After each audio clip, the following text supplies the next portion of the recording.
Halo teman-teman, nama saya Supriyadi. Saya lahir pada 13 April 1923 di Trenggalek, Jawa Timur. Saya pernah bersekolah di LLS setingkat SD, lalu saya melanjutkan ke Mulo setingkat SMP.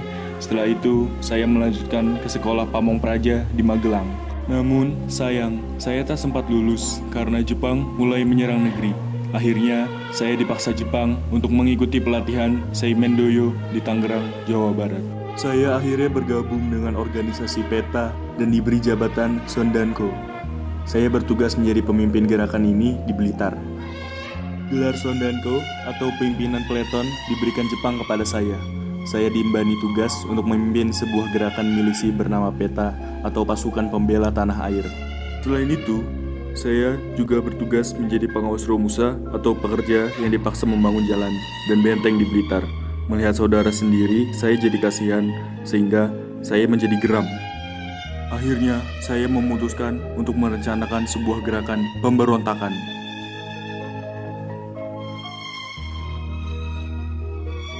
PETA atau Pasukan Pembela Tanah Air dibentuk Jepang untuk mempersiapkan perlawanan terhadap sekutu. Mereka semua dilatih untuk berperang di kamp militer hingga dinyatakan siap bertarung untuk membela Jepang yang kala itu sudah menyingkirkan kekuasaan Belanda. PETA dibentuk pada bulan Oktober 1943 karena Jepang yang kala itu menggebrak Belanda mulai mengatur strategi perang. Saat Bung Karno datang ke Blitar, Supriyadi dan pasukannya langsung menghadap. Mereka menceritakan semua rencana yang telah disusun dengan matang. Saat itu, Bung Karno memperingatkan Supriyadi tentang dampaknya pemberontakan.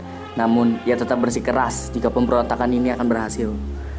Tepatnya pada 14 Februari 1945, tentara PETA di Blitar memberontak. Namun sayang, Jepang terlalu hebat dan pandai untuk dikelabui. Akhirnya, banyak dari mereka yang ditangkap dan diadili. Beberapa dihukum mati dan yang lain dipenjara. Saat persidangan berlangsung, Supriyadi tidak nampak. Ia hilang dan tidak ditemukan hingga sekarang. Sebenarnya, pada tanggal 6 Oktober 1945, saat pemerintahan Indonesia didirikan, Supriyadi mendapatkan satu tempat sebagai menteri. Bung Karno memberinya sebuah jabatan berupa Menteri Keamanan Rakyat. Namun beberapa hari berselang, Supriyadi tak jua muncul. Hingga akhirnya jabatan ini diberikan kepada Imam Muhammad Sulio Daikusumo. Banyak hal aneh dan misterius terkait hilangnya Supriyadi hingga sekarang. Beberapa orang lokal Blitar mengatakan jika ia hilang di Gunung Kelut dan tak pernah kembali. Ia menyatu dengan alam hingga tentara Jepang tak dapat menangkapnya kembali. Orang-orang di Blitar masih percaya jika Supriyadi saat ini mungkin masih hidup dan berbaur dengan masyarakat di lereng Gunung Kelut. Wacana hidup dan matinya Supriyadi memang tak ada habisnya. Meski demikian, ia telah dianugerahi sebagai pahlawan nasional pada tahun 1975. Jasadnya yang besar hingga membuat banyak pasukan PETA memberontak membuat ia patut dihargai. Meski hilangnya Supriyadi masih jadi misteri, ia tetaplah pahlawan Indonesia. Ia nyata dan berjuang mati-matian untuk memerdekakan negara kesatuan Republik Indonesia. Hidup atau sudah tiada, semoga Tuhan selalu memberkati Supriyadi dengan berkahannya yang tiada tara. Hilang atau tidaknya saya, semoga Indonesia tetap menjadi negara persatuan selamanya.